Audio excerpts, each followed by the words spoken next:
Hi everyone, welcome. John here. Today's video I'm going to show you how to scrape Amazon reviews using Requests, Beautiful Soup and Splash. So I did a demo of the basics of Splash in my last video. If you haven't seen that yet, go check that out because it will help you with this one. But basically what Splash is, it's a lightweight browser with an HTTP API that we can send pages to. It will render it for us and then send us the results back. What that means is that we can then interrogate it as if it was the HTML because Splash has basically executed all the JavaScript for us. So this is the Amazon page right here. This is the camera, and we can see that it's got 253 ratings. So what I'm going to do is I'm going to come down to the bottom of the page, and I'm going to find the bottom button right at the bottom that says see all reviews. We're going to click on that, and that's going to take us to the review page. Make that a bit bigger so you guys can see. So what we're going to do is we're going to go and get the title, the rating, I guess, that it gave, that this person gave, and then we're going to scrape the text as well.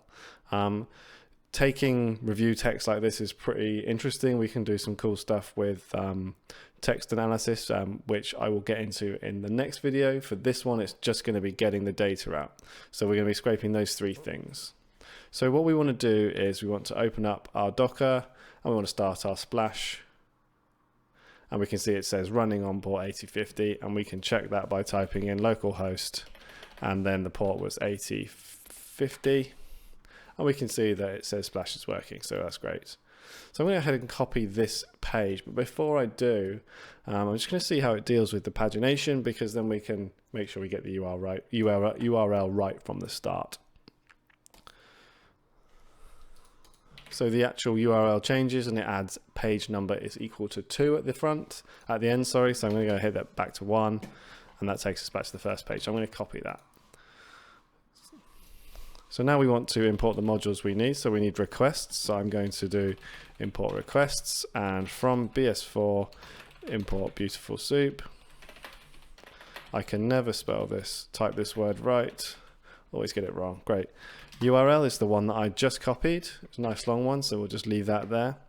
And now what we want to do is we want to send this off to our Splash service to render the page and then send us the HTML back. Now to do that, we just do r is equal to requests.get.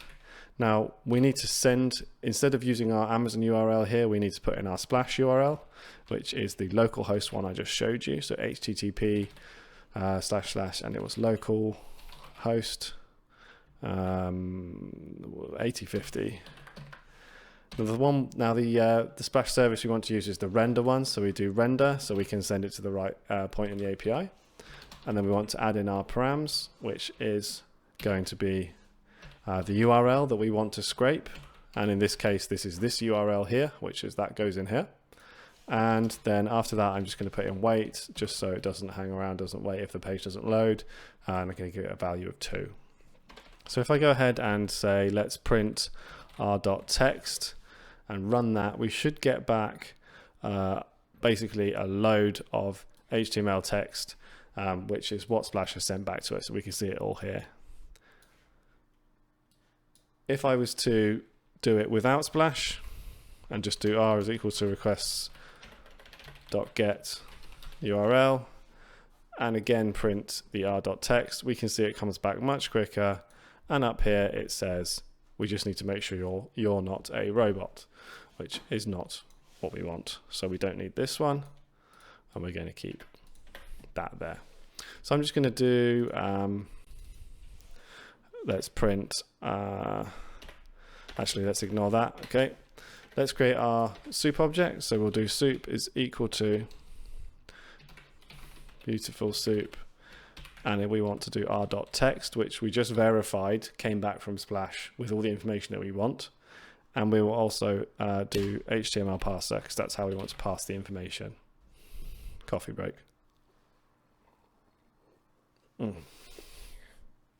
That's good. I should probably drink that before I started. So to check that the soup's working, I like to do print title.text, because we can tell then that the actual name text value of the title that comes back is the exact page that we're thinking that we're getting. And it is. Look, we're on the amazon.co.uk customer reviews for this particular product, so we know that it's working. So now we need to do a little bit more interrogation on the page to find out where and how this information is coming from. So we need to go to inspect element. I'll just make this a bit bigger so we can see. So by using the select element on a page tool, we can hover over the whole reviews and individual bits. So if I just hover the whole thing and just start to expand and collapse the divs here, and we can see that these ones look to be like they might all be the reviews. So when I hover over this first one, we get the whole thing there, and if I scroll down to the second one and hover over that, we can see it changes. So this is where we want to be. Let's make that one step bigger. I'll just move this in so we can all see it a bit clearer. Now if we look at these elements, we can see that they've all got different IDs, so that's no good for us. And the class has got spaces and stuff and names in it, but this here, this attribute, the data-hook, all says review for each and every one, and we can actually access this. So we can find, using Beautiful Soup, all the divs that have this data-hook review in, and those are the ones that we want. So if we go back to our code, we can say reviews is equal to soup.findAll, and it was a div. And then we want to do in here, we want to say data hook, because that was the attribute that they have where the information was that we're going to search for, and it was review, or was it reviews? It was review. So just like that, and we can then find all of those elements on that page. Find all was going to return us a list, which we can then loop through. Find would only find the first one, so we want to make sure we do find all in this case. It's finished now. There we go. What we want to do now is we can actually just start looping through each one of those. So I'll show you when we do a nice easy for loop. I'm going to do for item in reviews. You can call that whatever you like. I tend to use item, just what I did. Habits die hard, I guess. For item in reviews. Now we want to do, let's print out some of the information first. So let's do item.find, and let's go back to our page. Now if we expand on the first review, we'll be able to start finding the actual bits of information that we want. So if we hover over with our inspect tool again, this sort of title bit, we can see that we are within an A tag and the span tag within that as well. So you can see it's kind of nested in.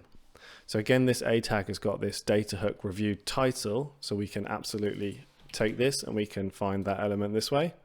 So it was an A tag, and we'll do just like we did before with the curly brackets for data dash hook, and it was review title. Now I'm going to do, just inside here, I'm going to do .text. Now if I haven't got anything wrong, we should get all of the review titles. There we go. We can see them all coming through. So these are all there. The first one says absolutely astonishing, blah, blah, blah, blah, blah. Great. So that works, but we can see that that's got a lot of white space and extra stuff around it. So we can just add .strip on the end of that, run it again, and that should remove all of the white space for us. So now we've got our 10 first page titles for our reviews. Now that's really good. So I'm going to change this, and I'm going to call that title. Remove that bracket as well. The next piece of information that we should find is the reviews, the rating, sorry. If I do the same thing again with the tool, we can see that we're in this I tag. Not seeing too many of those, but underneath that there's a span with a class, 5 out of 5 stars. So we could probably hit this span tag, but I'm going to use this one again to keep it consistent, data-hook review star rating, because we'll be able to get all of the text outside of this tag. So you see this one starts here, ends here. So when we ask for the text within it, it will go straight to this. Okay, so rating, again, item.find, because we want to find that specific one. And it was an I, and again data dash hook, review star rating, and dot text again should be outside the bracket there. So if I go, let's say print rating and hit run, we should just be able to print out all the ratings for each of these products. We can see they come back in the text format that we are expecting. Now, when we want to deal with this data outside of this program, we're going to want this number as an actual number. It's a decimal point number, or so I'm going to turn that into a float. But to do that, we need to remove some of the excess text. So we can see that this out of 5 stars is on the end. So we can actually just call dot replace at the end of this. And if we type out of 5 stars, just like it shows it down here, we can actually replace that in our string with nothing, just like that.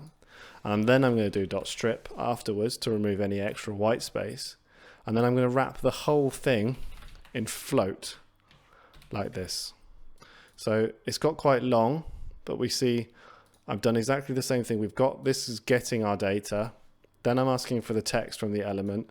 And then I'm replacing the end part of the string, which we don't want, with nothing. Then I'm stripping off all of the white text and in the white space, sorry. And then around that, I'm asking it to turn it into a float value, which is a decimal point number. So let's run that. We should get that back in a decimal point number. So that means when we export it, it comes out as a number, and we can then, I don't know, see how many 4-star reviews, how many 5-star reviews there were. So it just makes our lives a lot easier. So the last part of the information is I'm going to grab all of the text from the review. And hover over it again here, and we can see we've got a similar thing here. We have a span tag, and there is the data hook again, and that's where everything is. So I'm just going to quickly do that just like we did with the others. So let's call that body is equal to item.find, and it was I've forgotten what sort of tag it was, span.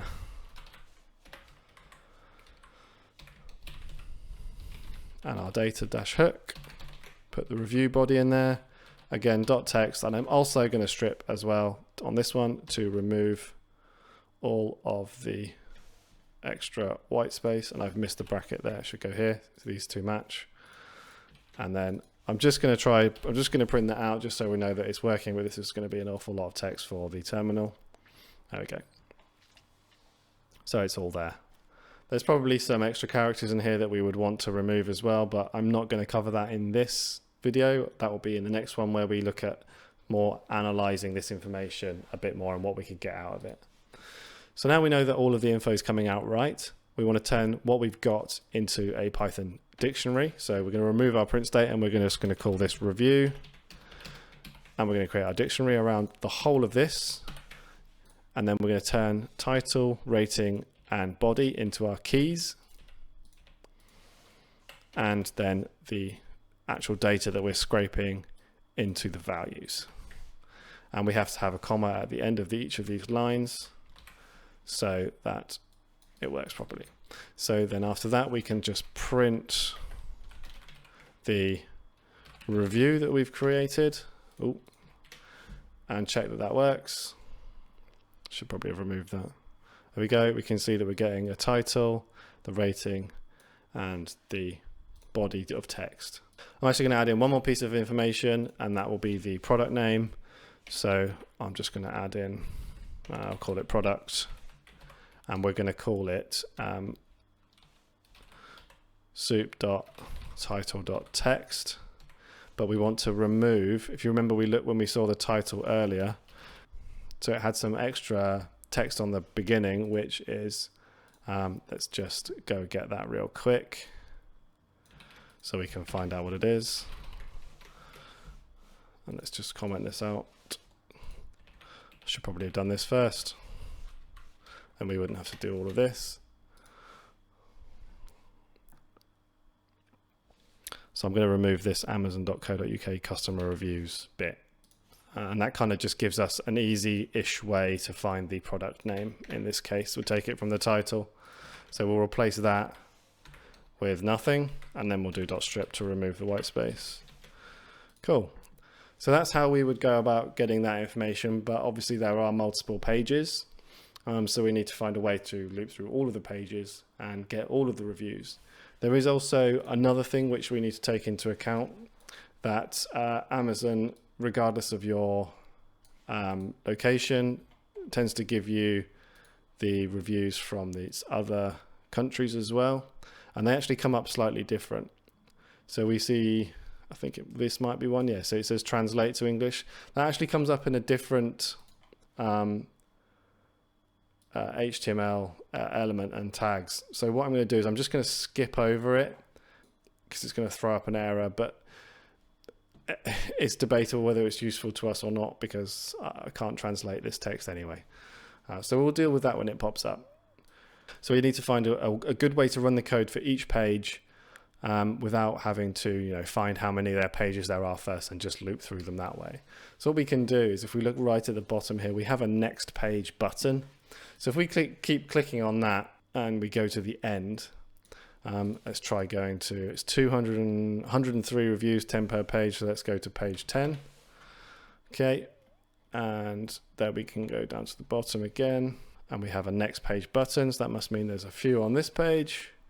There is, and then we can see it gets grayed out. So what I'm going to do is I'm just going to go back to the previous page real quick, scroll to the bottom, and we'll do inspect element on this button, and we can see that it has it's under a list element, and it's called a-last, okay, and it has a link. So now if we go to the last page where it's grayed out and we hover over that element, we can see that the list class is now disabled a-last. So what we could do is we could set our loop up so it goes through and adds, so then it always goes to the next page, until it finds this specific element on the page. So we'll need to just remember that for now. But first of all, what I'm going to do is I'm just going to make this into something a bit better that we could actually use and loop through. So I'm going to make a couple of functions out of this. So I'm going to split it up. I'm going to say the first function is going to be our getSoup function. So we're going to say up here, define our function as getSoup, something like that will do, and we need to give that one a URL. So I'm going to indent all of this, and I'm going to remove the URL from that. Let's just move that up and out of the way for a second. Okay, so we are basically saying this function is going to take in the Amazon page URL, and it's going to return the soup for us, like that. Okay, that's good. The next one we want to do is we want to say, let's get reviews. So we need to say, define our new function, and we'll say get reviews. And in here, we want to give it the soup that we have just returned from this function. And then we need to indent all of this. So to deal with the reviews, like I said earlier, where they're in slightly different divs and information, what we could do is we could find out where they are, and we could add that in as well, and we could do all that. But I'm actually just going to focus on the English text reviews from the amazon.co.uk site. So I'm just going to add in a quick try and accept here. It's not a perfect solution, but it will work for this case. And I'm just going to say we're going to try and do that. And if it doesn't work, we're just going to pass through and we'll move on because we know what this code's doing. It's not the best way to do error handling, but I mean, for this sort of application, it will work fine for us. We also need to remove our print statement here because we want to actually save that to something. So outside our functions, I'm going to create a quick review list. Actually, we'll put that just at the top here for now. Get rid of that. And instead of printing the review, we're going to do reviewlist.append, and we're going to add that to it. Okay, so now what we want to do is we want to test these functions to make sure they work. So let's do open up I'm just going to comment this URL out. I'm also just going to copy it, and we're going to go up here and we're going to get our terminal up, and we're going to do Python 3 in my case. It could well be just Python in yours -I, and we're going to then run our code, which I've called this. So that just brings us the interactive Python terminal, so we can now call our function. So we can say, let's get the soup for this page. It's actually going to print all that to the screen. So what we need to do is not that. We want to save what it returns into a variable. So I'm just going to call it soup, for lack of a better word. And now that will save all of that output into a variable, which is what we want to be able to pass into our next function. And now we do get reviews using the soup. And then hopefully if we print the length of our review list, we should have 10. There we go. So we know that those functions work. It's return 10, and we can actually print, let's say, review list, and let's print the first one, and that's it there. So we can see that that works, and we could then say, let's print the second one. So we got both of them there. So now we know our functions work. So now we would want to add them into the bottom of our code so they run when we execute our program. But we need to be able to deal with the pages. Now the easiest way to deal with pages is to use the URL and create an F string for it, and then add in the value that you give it to the URL. So the easiest way to do that with a loop is to do a range. So we would do for x in range. So we could do for x in range, and let's just do 1 to 10 for now. And then if we print x, what that's going to do is it's just going to run through and it's going to print out up to 10. So it's going to give us 1 to up to 10.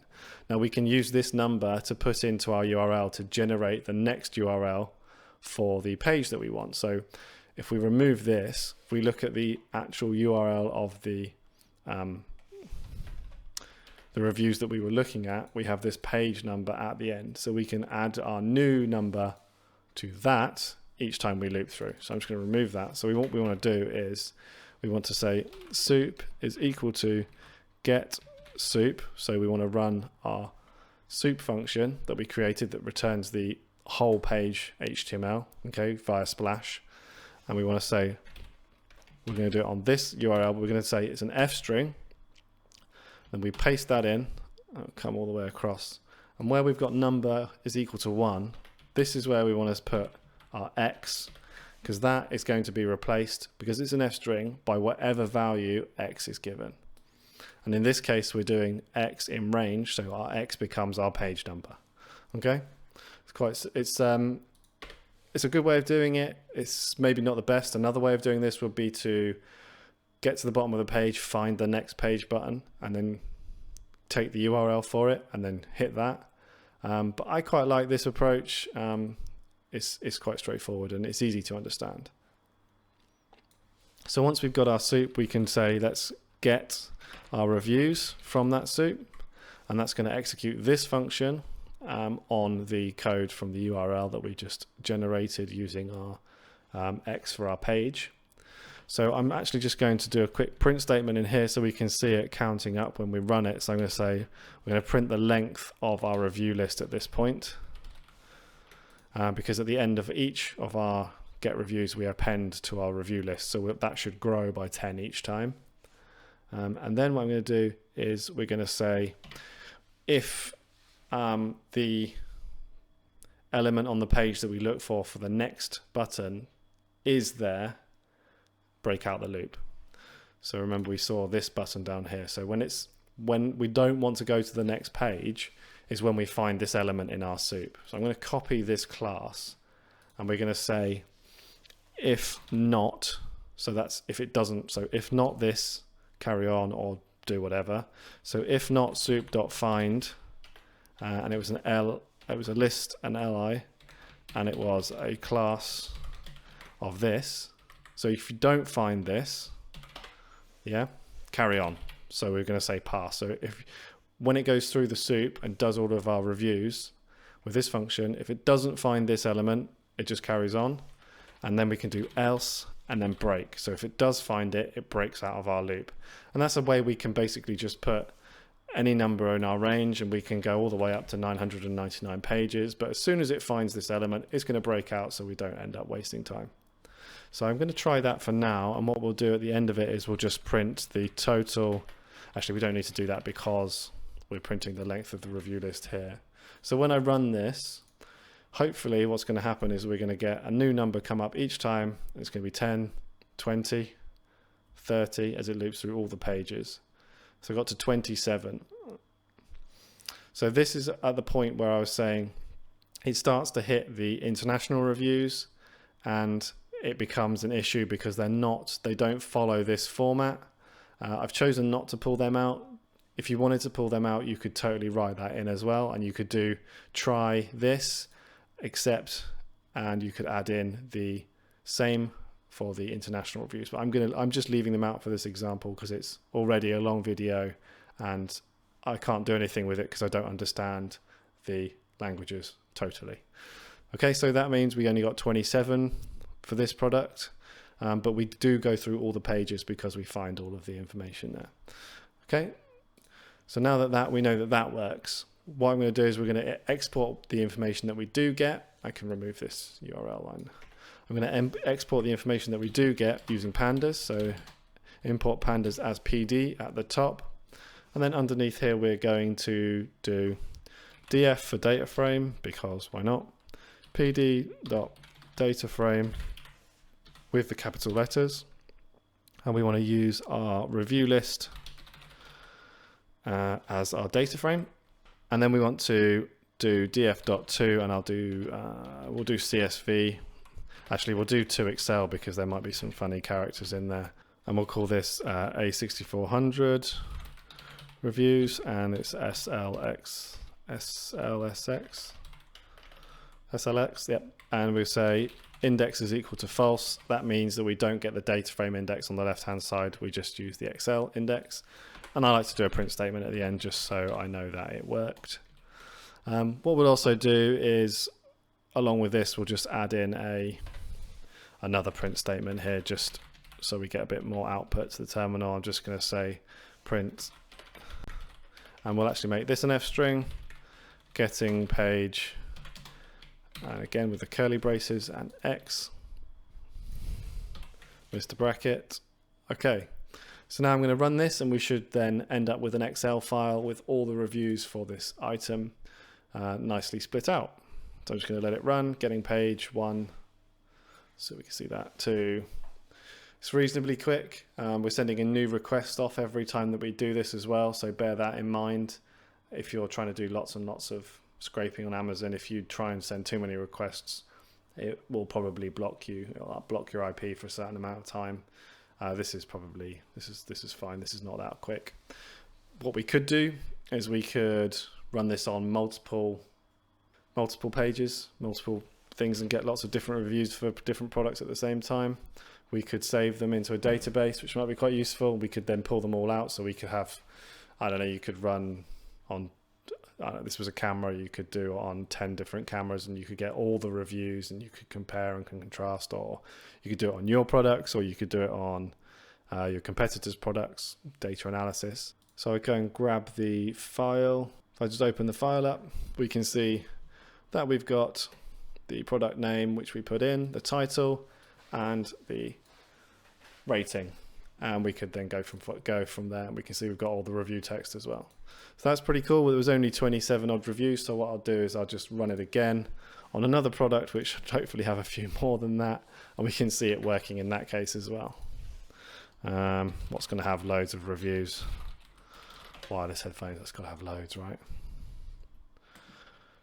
10,000. Okay, that's probably going to get us some. Let's do this one to the bottom, and let's get the next page.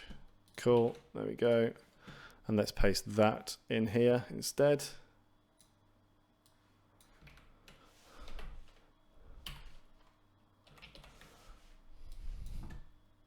And this was just Sony headphones. Cool, and let's run that. Let's see how far we get. Right, that eventually finished, and over here, let's see, we've got 1127 results. There we go, there they all are.